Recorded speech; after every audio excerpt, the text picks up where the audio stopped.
Okay. Got it. Oops. Just go back, got it, and you're all set, Susan. Yeah, are you just gonna, are you I'll just gonna disable your open it up? waiting room and everyone's free to go, so Okay, you yeah, don't need to worry. okay, thank you, because I just had to let someone else in and to Yeah, make you're sure all- it's you're all disabled. good. You're all good. Thanks, Seth. You got it. All right, I'm gonna call the Scituate Shellfish Advisory Committee meeting to order, and it's 7:03. Welcome, everybody. Let me first read the statement that we're supposed to read.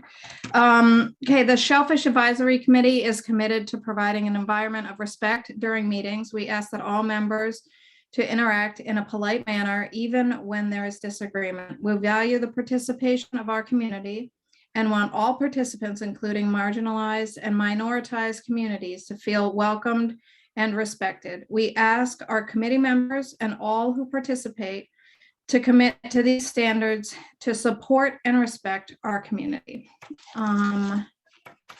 Welcome. Okay. Thank you for joining. We actually don't have any minutes to approve this today. We just have a couple updates. And sorry for the couple minute delay. We were waiting for a quorum so that we could have the meeting. So I just wanted to first update. We have a couple of updates on commercial shellfish, commercial aquaculture, and then we also have some updates on recreational. So I wanted to make sure that we were getting all the information out in a timely fashion to everybody. So regarding commercial shellfish, on June 23rd, DMF had a site visit. So they were here last Thursday at low tide. Both Chrissy Pettipas and Gabe Lundgren were here, and they were taken out by the harbor master's office. So thank you, Scituate Harbor Master. Their 17-foot Carolina skiff, they took them out of Cohasset, and they went back and forth looking for eelgrass. So we gave them the sections that we were looking at, that like 10-acre swath to look for eelgrass. And then they went beyond that. They just went back and forth looking at eelgrass. There's a lot less eelgrass this year than other years that I've seen. But preliminarily, it did not seem that there was eelgrass in the sites that we had selected. They're going to then take their data back, process their data, and going to communicate with us in 2 weeks. So we expect that we will have preliminary confirmation of that site in the next 2 weeks. And once we get that, we will have a meeting and move forward with the applications toward the select board. So that's the update on commercial. Did anyone have a question on that, Adam? Are they going to deliver a mapping product? So that's a great question. They have their own mapping product. It's MA Shellfast Viewer. So it's the mapping stuff that we've been using, that I've been putting up. I believe they'll be able to overlay. So they'll be able to put their data onto that. So you'll see the area that we chose, those two sections purple, they were purple on the map. And then they'll show the part that they surveyed. So it would be the purple and then beyond, because they did survey quite a bit more than just the purple.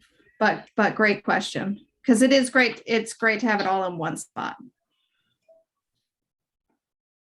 Dave? Quick question. So they came out 2022. Let's assume 2023 were oyster farming, and that project goes 2 years. How big an area did we sort of agree to, assuming that it goes great, assuming that maybe we'll add acreage or more farmers? Will they have to, are they still involved? Will they have to come back to recertify? Yes, they would have to recertify. Yep. That's a great question, because they were very busy, right? Like they're doing a lot of this work. And I actually asked them if they were doing new areas or expansion, and they said a little of both, right? So like when someone's adding another acre or a farmer adds another acre, they go out and survey as well. Okay, So great. they've been doing that all over the Cape, all over. So Thank you. yeah. I mean, I think it went well. It was like perfect tide. And you know, it was a good day, and our harbor master's office did a great job. So it was easy in, easy out. Terrific. Any questions from the public on the information? I know we only have a couple folks, but oh, here we go. Let me see. All right. Muted. Yeah, I just did it, I think. I don't know who it is, but 904 number. There they go. They're good. There you go. Hi, this is Mary Hawkins, actually, 38 Oh, Treasure hi. Island Road. How are Mary. you? Hi, Mary. How Thank are you so much for, good. Thanks so much for continuing to do these on Zoom. I wasn't sure if after this you're done with the commercial aspect, but I wanted to know, at the last meeting, I think Jamie said something about at the very end about Cohasset controlling the waters, and I wanted to know if you had an update on that. I do not. I don't believe that they control Scituate waters. Okay, just wondering if that had been resolved or not. Yeah, they don't control Scituate waters. My understanding. All right, thank you. That's my understanding through the town of Scituate is that they don't. Okay, all right, thank you. Any other questions? Could I add a comment? Jamie, yes. Jamie Davenport, yeah, Can you- 16 Booth Hill Road, Scituate. Thank you. To Mary's question, so this is obviously unofficial because I'm not a member of any committee. However, I finally got a chance to sit down and watch the 4 Cohasset Harbor Working Group meetings that have taken place since March. As part of a subcommittee for Cohasset's Cohasset Harbor Committee, they've formed a working group to try and establish an intramunicipal agreement between Scituate and Cohasset regarding governance of the outer harbor out there. And they're pointing to that Act of 1912 and Act of 1953 as sort of a precedent for the fact that Cohasset has assumed the lion's share of responsibility for patrolling that area and ensuring public safety. And I believe after having watched those meetings, that they intend to lean on that in an effort to establish a new IMA with Scituate that strengthens their original position, gives them possibly more governance capabilities, perhaps through some form of negotiation or, I'm not exactly sure what their tack is, but I think the ultimate goal is to try and establish, try and prove that they can prevent aquaculture from happening out there because they're the ones who govern over it. So that's where that is. I believe that they're trying to establish a shellfish bylaw / regulation before that's their next step. But it has to go before the select board in Cohasset as well as their town council so that it can make it onto the warrant for a town meeting in the fall by August. So that's where that stands as far as I can see. And the one cause for concern that I see as a farmer is their new Shellfish Constable, Josh Kimball, who seems like a very well-read and very accomplished constable. Cohasset is, as Tim Davis has mentioned several times, very lucky to have him.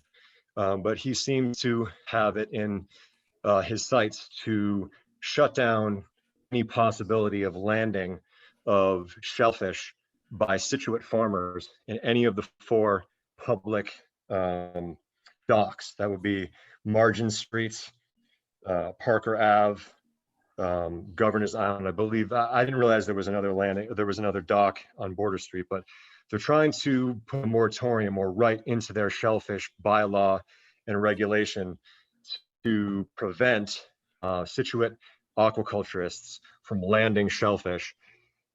Kimball has a good point that, like, hey, I'm Cohasset's shellfish constable. Why should I have to, police Scituate shellfish farmers?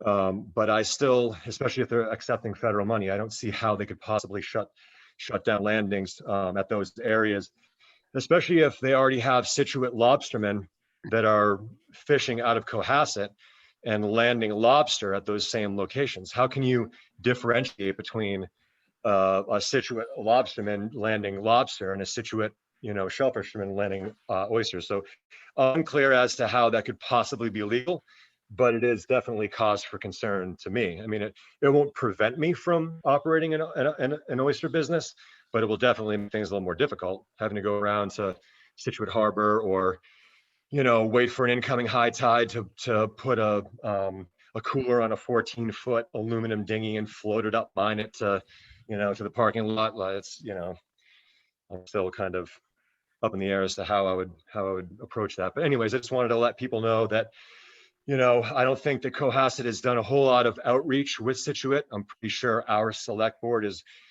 unaware of all of these goings on. I had a conversation with Mike DeMeo this afternoon, and he was recently in the same room as Scituate's counsel, Amy Kressel, and Bob Galvin, and it never came up.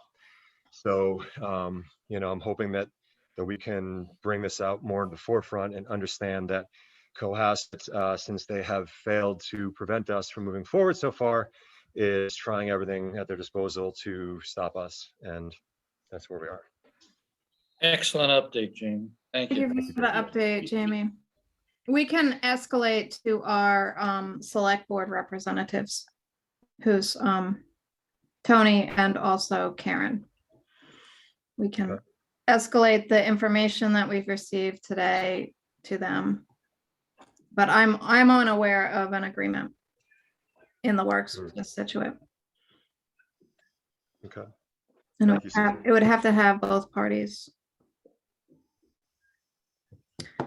Any other questions?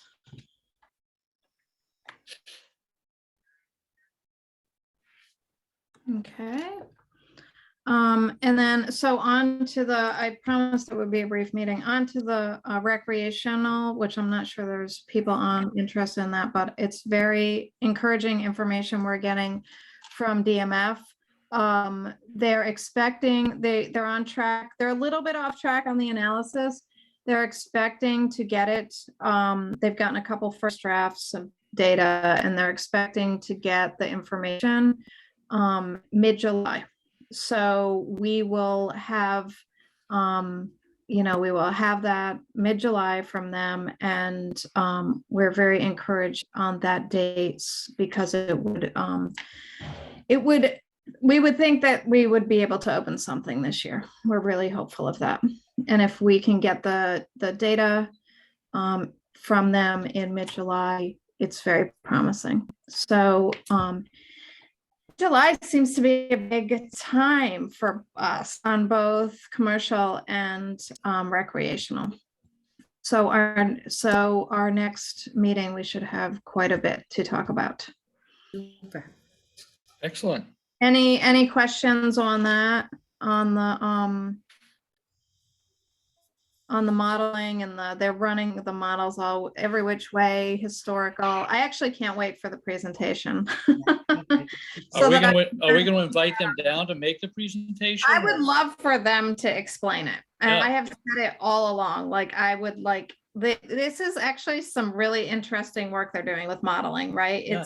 It's cutting edge. And it's, UMass is doing the work. And I was early on, I had said I would love to have someone present.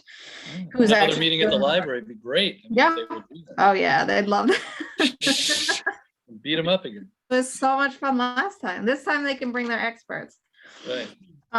But yeah, I'm hopeful that they can present it because I think it's again, it's cutting edge modeling, and I would like to really understand what they did. Excellent. Too. Yeah. So any questions on that? No? Any new business or any walk-on or Don't think so. great fishing spots we haven't talked about? The Secrets. stripers are great. Yeah. Yes. Anything else? No? Perfect.